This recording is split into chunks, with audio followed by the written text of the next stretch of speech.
The love of God has made possible through the cross the redemption of unrighteous man. That love is intense when he is willing to go to the mat, to the nth degree, to save a rebellious man like me. But couldn't God simply punish people for a time and then cause them to cease to exist, called annihilationism? But how much suffering is enough?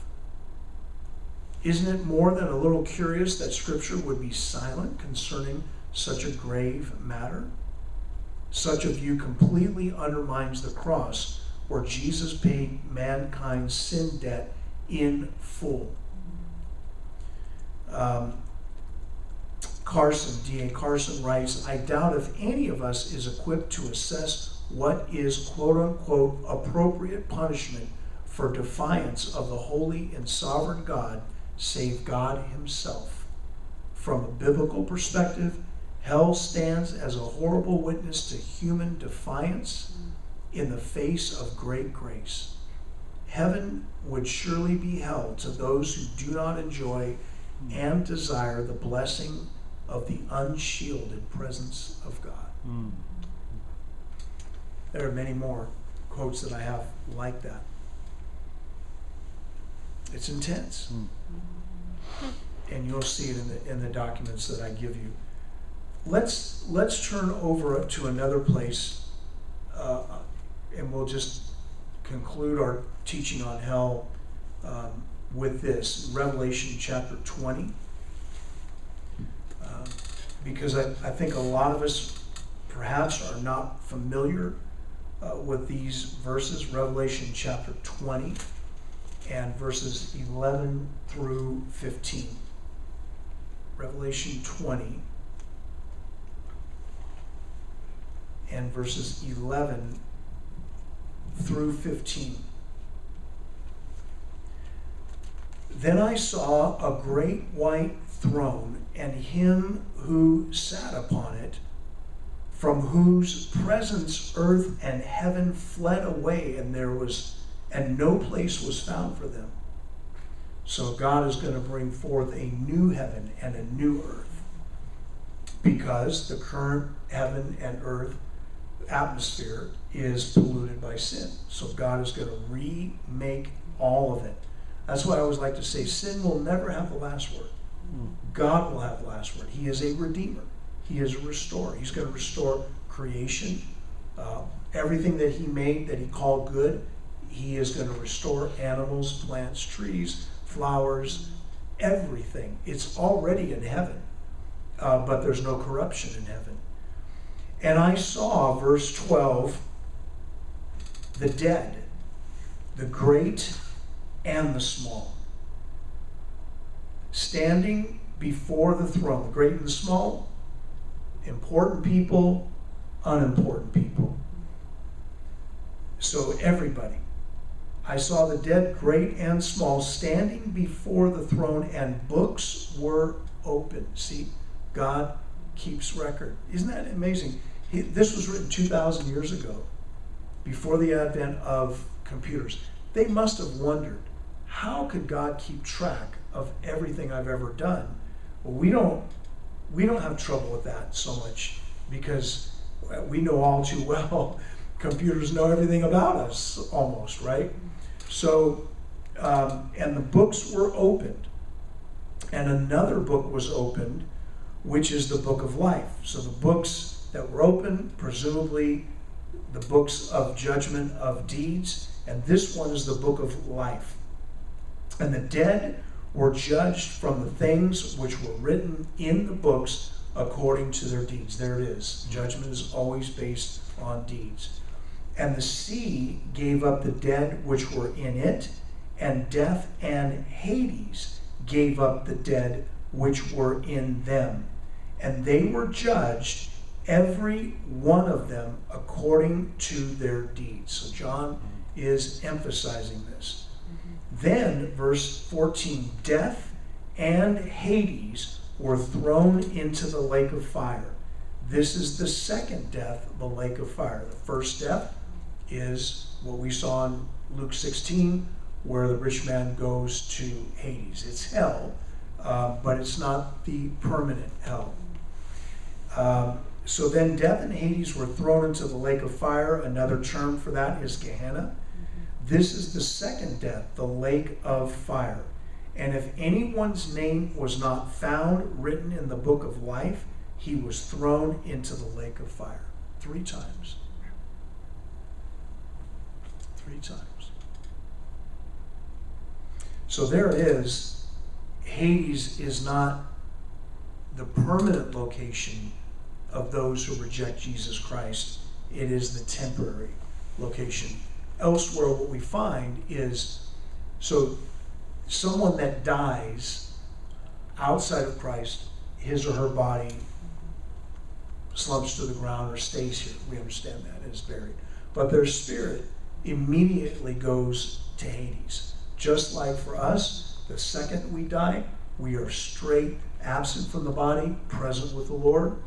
But we await our resurrected body at his return.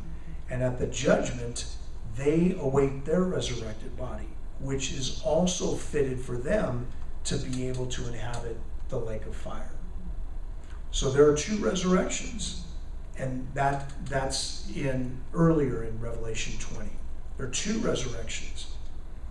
Resurrection of the unrighteous with a resurrected body that is capable of handling hell, and then the righteous that will receive a resurrected spiritual body. It is a literal body, but it's spiritual, like Jesus, no longer subject to time and space and so on and so forth. And that's what enables us to be raised into heaven, because flesh and blood cannot inherit the kingdom of God. So our bodies are raised spiritual bodies. But those bodies will never, ever again be subject to any physical sickness, any internal sickness. There won't be any limitations in our minds, but psychosomatic, no depression, no discouragement, no confusion, no perplexity. There won't be any sin in us, so there won't be any contention, any hatred, any strife. There'll be complete security, safety, and in heaven will be very much like what we're used to here on earth, without, in other words, the way God originally created this. Because earth is only a pattern of what exists in heaven. That's what Hebrews says to us. And so you want to learn more about heaven, just read Revelation 21 and 22 and look at what God does, how he wipes away every tear from our eyes. There will no longer be pain, mourning, death, none of those things. And yet it seems that we will still learn in heaven. We'll still grow in our understanding. But our bodies will be so pristine and so they will have the beauty that God intended for us all along, but sin has corrupted those bodies. That's why we die. God is not going to let death have the last word, and he's going to mock death. Where, O death, is your sting? Where is your victory? And so, you see, he is a redeemer, and he doesn't want anybody to perish.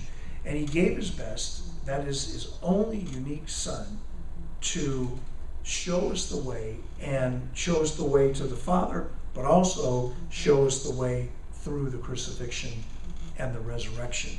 This is the great message of the gospel. And he not only saves, delivers, heals, redeems, restores, changes, transforms. It just goes on and on and on. And the greatest thing of all is we have this right here. Mm-hmm. That the living Spirit of God speaks to us through this and reveals himself to us. It's extraordinary. This is going to sound kind of petty. I get it, why we need, a new earth. Why a new heaven? Why? So there's 3 levels of heaven, right? There's the heaven atmosphere, that we can see. Then there's the spiritual realm of heaven, which is inhabited by angels and demons, and that's where the war goes on in that realm. And then there's the paradise, or the third heaven, or the dwelling of God and the saints and the angels and all that. That is untouched because there's no sin there. So that heaven will always be the same. But it's the earth and its atmosphere. Okay. So including Gotcha. the stars, the planets, all of those have been affected. That's an amazing thing for us to imagine, because there's no human beings that live there.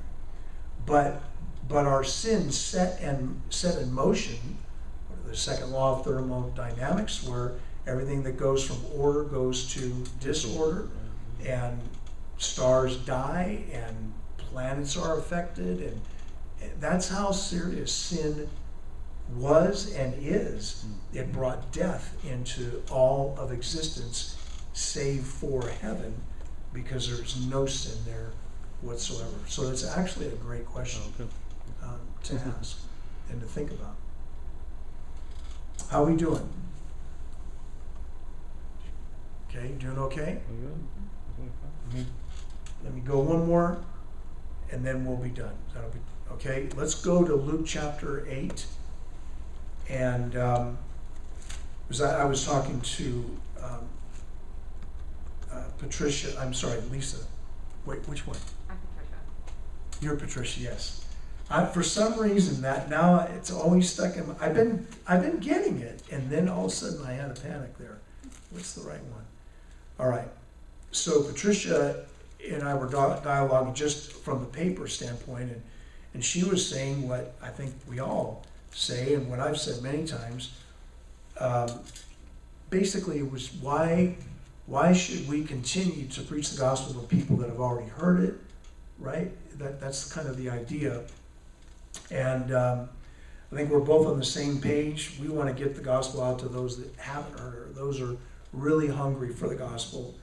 And yet, after that exchange, I just happened to be reading the next passage for what I'm preaching on Voice of Hope Africa. I'm preaching through the Gospel of Luke, and here's this passage in Luke chapter 8, verse 26. And I won't dig through it as much as I did Luke 16, but let's read through it. Then they sailed to the country of the Gerasenes, which is opposite Galilee. So this is not a Jewish area, it's a Gentile area.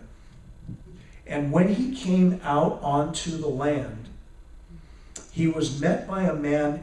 Before that, I should mention, this is when Jesus was on the Sea of Galilee. They were going over there, and a massive storm hit. I think, although I'm not going to write a book on this, but I think there's a connection between the massive storm that basically could have killed the disciples and Jesus, quote unquote, and because he was heading to cast demons out of this man. So I think there's a reason why those verses are back to back. All right, so then after he calmed the storm, then they sailed to the country of the Gerasenes, which is opposite Galilee. Verse 27, and when he came out onto the land, he was met by a man from the city who was possessed with demons, and who had not put on any clothing for a long time. Now this is weird for Jewish men to see something like this. So it'll give you a bit of an idea. And was not living in a house, but in the tombs. Wouldn't that be a nice place to live? In a cemetery. So, because there's that whole idea of death that in the demonic realm. Seeing Jesus, verse 28, he cried out. You can imagine how loud he cried out. And fell before him and said in a loud voice, what business do we have with each other, Jesus, Son of the Most High God? The demons recognize who he is and his authority and power. I. See this confusion. I beg you, do not torment me. I think in Mark or Matthew, before the time. In other words, they know where they're headed. They're headed to the pit. And verse 29, for he had commanded, but actually the Greek is he had been commanding. Presumably while he was on the Sea of Galilee and all the way over. And now that, you would think Jesus would only need to command once, but this is a different case. He had been commanding, let's see, I lost my place. He had been commanded, for he had commanded, but in Greek it's imperfect, so he had been commanding the unclean spirit to come out of the man. For it had seized him, the word there means to tear or cut. It had seized him many times, and he was bound with chains and shackles and kept under guard, and yet he would break his bonds and be driven by the demon into the desert. It was commonly known as the place that demons inhabited was the desert. Interesting, that's where Jesus faced the devil in that epic battle, 40 days in the wilderness or the desert. But then, verse 30, and Jesus asked him, what is your name? And he said, Legion, for many demons had entered him. Now, I think it's Mary Magdalene had 7 demons cast out of her. But legion is somewhere between 5,600 and 6,000. That's a military term. Yeah. Isn't that interesting? Military term. Somewhere between 5,600 and 6,000 demons in one man. No wonder Jesus had been commanding him. And they were imploring him not to command them to go away into the abyss. So even the demons know where they're going, ultimately. That tells us something else. Remember about redemption. That God is going to redeem everything, and those demons are going to be put in the abyss, and that's it forevermore, after the millennium. Now, verse 32, there was a herd of many swine. Swine, unclean to Jesus. So this is all uncleanness. All uncleanness. So they're in a cemetery. The man is insane. No clothing. Dealing with demons. And now they're encountering a herd of swine. The whole picture is unclean, unclean, unclean. The disciples would never have had anything to do with this man if it hadn't been for Jesus leading them. Isn't that interesting? So there was a herd of many swine, verse 32, feeding there on the mountain, and the demons implored him again to permit them to enter the swine. And he gave them permission. And the demons came out of the man and entered the swine, and the herd rushed down the steep bank into the lake and was drowned. Think about the power of demons that caused that kind of suicide mission, that the animals would rush down to their death. Verse 34, now you would think at this point they're like with the woman at the well. Isn't it interesting? The woman at the well, the men came out and there was a revival that broke out. Just the opposite happens here. That's a good reminder to us that evangelism is unpredictable. It's not easy. There's no guarantee. You may get rejected, or the person may get saved. We don't know. Only God knows. But we have to be realistic. We have to know that most of the time people are going to say, they might say, it's fine for you, not fine for me, I'll think about it, I'm not ready. they might be polite. We just don't know. Well, verse 34, when the herdsmen saw what had happened, they ran away and reported it in the city and out in the country, just like the woman at the well. She left her water pot and went into town to let the men know what happened. So we almost expect the same thing to happen, but that's not what happened. The people went out to see what had happened, and they came to Jesus and found the man from whom the demons had gone out, sitting down at the feet of Jesus, clothed and in his right mind. So there was some insanity going on, right? Because he wasn't in his right mind. Again, at that point, you would have thought they would have had a praise and worship service. Yeah. But they became frightened. Verse 36, those who had seen it reported to them how the man who was demon-possessed had been made well. They saw it. So there were people that saw it there. And all the people, verse 37, of the country of the Gerasenes and the surrounding district asked him to leave them. For they were gripped with great fear, and he got into a boat and returned. Sometimes you have people that are gripped with fear and fall on their face before the Lord, and in this case, they implore him to leave. Verse 38, but the man from whom the demons had gone out was begging him that he might accompany him. Wouldn't you want to do that? Yeah. Lord, get me out of this place. But he sent him away, saying, return to your house and describe what great things God has done for you. So he went away, proclaiming throughout the whole city what great things Jesus had done for him. Now that's a head scratcher, because they out and out rejected Jesus, right? Get out of here. And they saw what had happened to them. They knew who this man was. Everybody in town, the whole area, they laughed, they mocked, they were terrified. Don't go near him. Go back to your house. So maybe the family had been estranged. This was a pretty intense thing.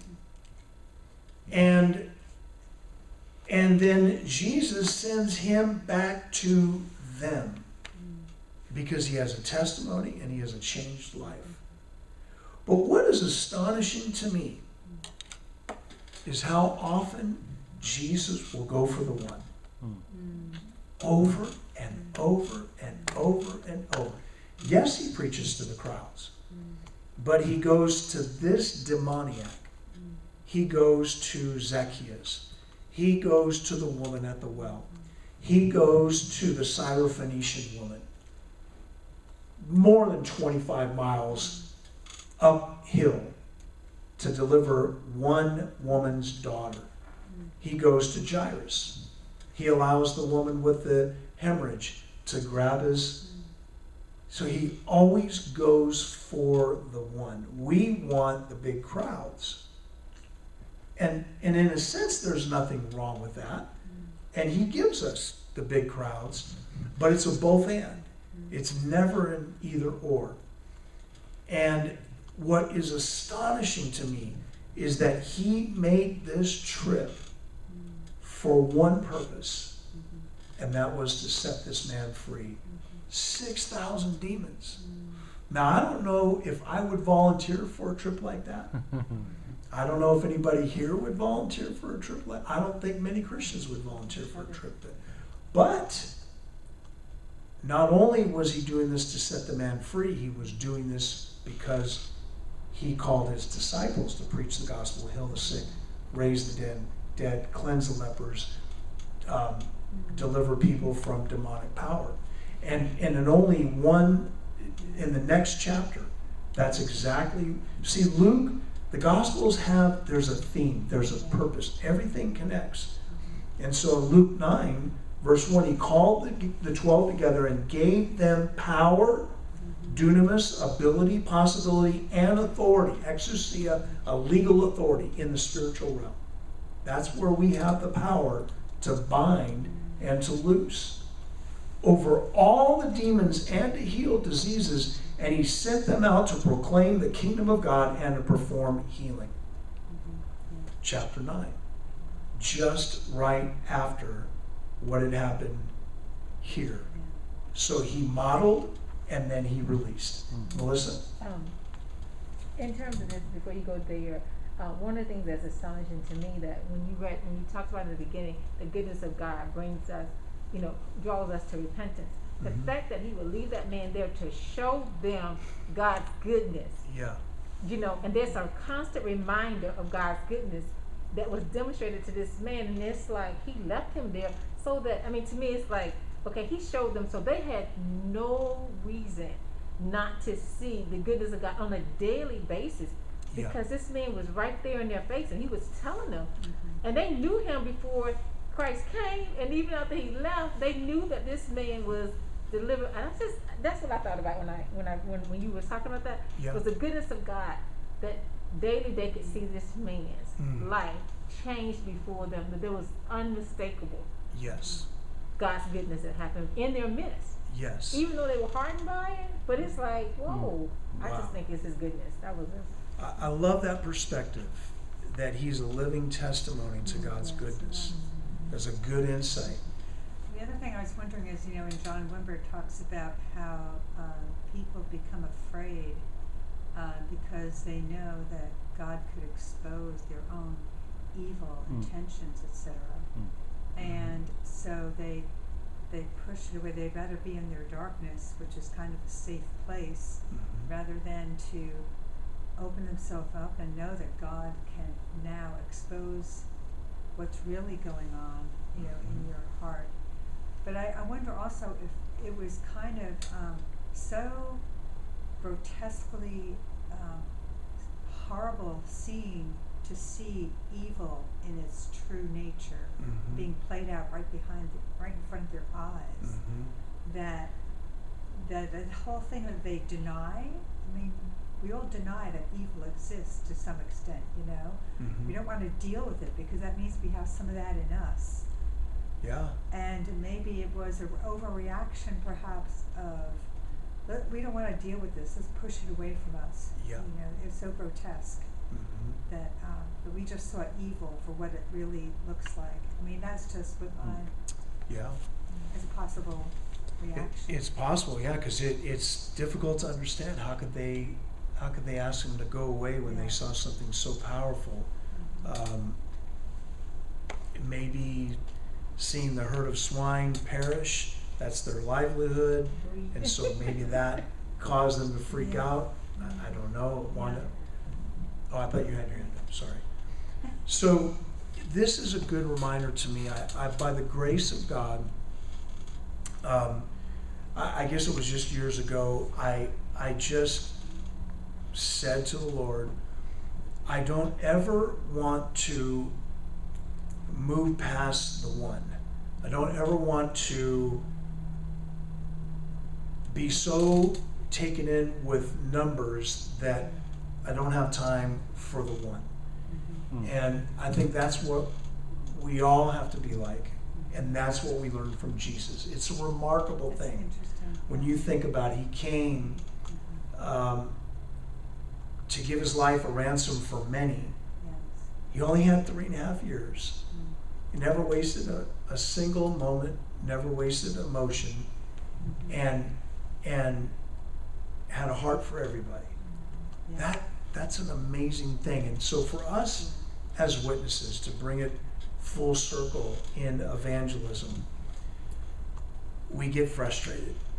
We wonder. Someone has heard the gospel so many times, and all the people that haven't heard the gospel. But there are many people, I think I've heard sometime it can take 7 times for someone to get something. And like Maureen, I've heard all that before, And I had shared the gospel with her many times, and nothing was happening. And I was frustrated. I'm thinking, what's going on here? And then I saw 2 Corinthians 6:14, do not be unequally yoked together with a non-believer. And I just said, oh, Lord, you come first. I'm not getting married. So she's got to get saved. But I can't tell her this. So I just launched into prayer. And then, stunning to me, one night she said, I got to have what you have. And then I pulled out she says, I pulled out the Steps to Peace with God booklet, took her through it. She said, you'd done that before with me, and I didn't remember that. But this time the light went on. It made sense. So it just, honestly, I wish I could live in Uganda. I wish I could live in Kenya. And I think there's probably a good chance we would if it wasn't for Maureen's asthma and allergies. And I have to trust that in God's providence, there's a reason for that, because He could heal her and we could go. But I feel like I could do so much more there than I could here. But I don't know God's plans. I don't know His mind. And so I'm here. I need to make the best of it. And He's able to do that. But that's the same for all of us. God is strategic. He knows what He's doing. And He also has timing. Doesn't mean we may not go there sometime in the future and live there. It doesn't look like that's ever going to happen, but you never know. But in the meantime, there's still lost souls all around us. The harvest is ripe, even though it doesn't look very ripe. We go to the fruit tree and there's only, all the apricots now they're rotten, but there's a few ripe ones. But I missed the harvest there. I missed it when they were all full. You don't have apricot trees out here, do you? Oh, that's a California thing. California. I grew up as a little boy feasting on apricots. Cherries? Do you have cherries? Do we have cherries out here? I don't know, do we? I don't think so. I think there might be. I don't think so. Cherry orchards, I know there's peaches, but. Yeah, peaches. So when I was a kid, I had paper out. I'd stop, park my bike, and I'd just fill my paper. I eat those things while I'm delivering papers. Those were good times. And, just there's something about ripe fruit. But when there's no fruit on the tree, but there's ripe fruit out there. And it may not look like all the trees are loaded with fruit, but there's somebody that's ripe out there. Yeah. So I have a little testimony, actually two in a sense, but I was at trying to get my phone unlocked so I could get out of Spectruming to get to Consumer Cellular, and my husband and I were going crazy, going everywhere, trying to get this stupid phone unlocked, and it just wasn't working. So finally I'm at Target talking to the reps for Consumer Cellular, and so I have this young guy, and he's kind of like my captive audience because I'm on the phone, he's with me.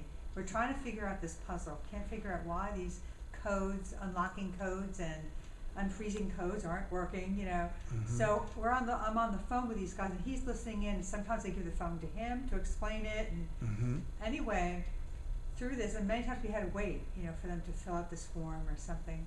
Anyway, in these times, I was kind of like leading him to the Lord. I was like talking to him and saying, hey, I'm talking about my family, talking about where he's going to school, ODU, and I'm talking about my son who's in worship music, and he's like, wow, your family is really into church. I'm going, yeah, and well, why is that? And I'm talking about because we have a relationship with God, and what does that mean? And what did Jesus do? And then I had to talk to Spectrum and had to talk to Consumer Cellular, and we're just continuing this for like 2 hours. Wow. And then finally, I explained to him, what Jesus did to us, but He is a gift to all of us, but we all have to make that decision that we need that gift and take that gift, otherwise it's not ours. Would He like to do that? And so I got to say to him, he's going, well, you know, he's really interested. I said, well, let me tell you, would you like to know how you get born, how you can become born again and receive that gift? So I told him how to do that. But it wasn't the place to really do it there. But I gave him all the ingredients, you know, all of the, Wow. and so that was really, really awesome. And I prayed for him all the way home. He was closing up shop when we ended. We was late. He just waited for me. Wow. So it wasn't the appropriate time to say, let me pray for you, but I prayed for him. His name's Chandler. So I'm praying for him all the time. Chandler. But the other thing that was really cool is I was at Harris Teeter, and I noticed this lady. She's about my age, and she had a very attractive outfit on. So anyway, I just noticed her, and then we were in the same aisle together, and I felt like the Lord was nudging me to go and talk to her. So I just started talking to her and complimented her and said, you know, I want to be a fashion designer. I always loved fashion, and so we were just talking, and I just put out a seat to see if she's a Christian or not, and I said, you know, well, the Lord loves beauty. Well, she just took that right away, and that was just the opening statement. And we, just to kind of abbreviate things, she is just, she said, I talked about how I wanted to be a fashion designer and it didn't work out. I wound up doing other things. And she said, well, I always wanted to be a judge, a lawyer, and work in Philadelphia.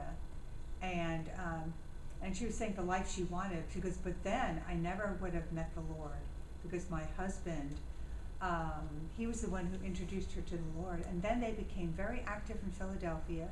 They would go around sharing the gospel with people all the time.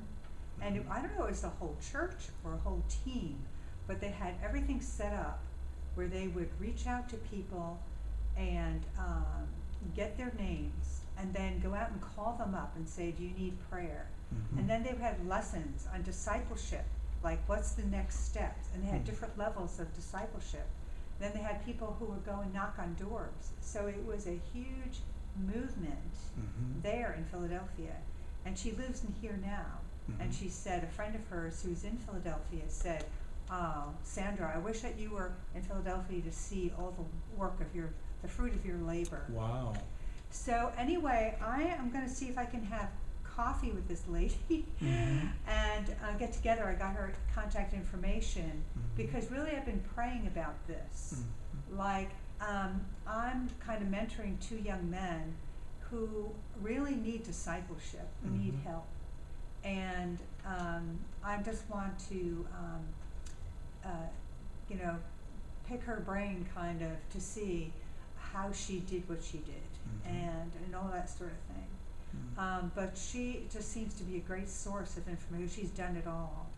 And we're called to make disciples, not just converts. Yeah. You know, so it's really important to me. And I feel like the Lord's given me a call for Suffolk particularly. So,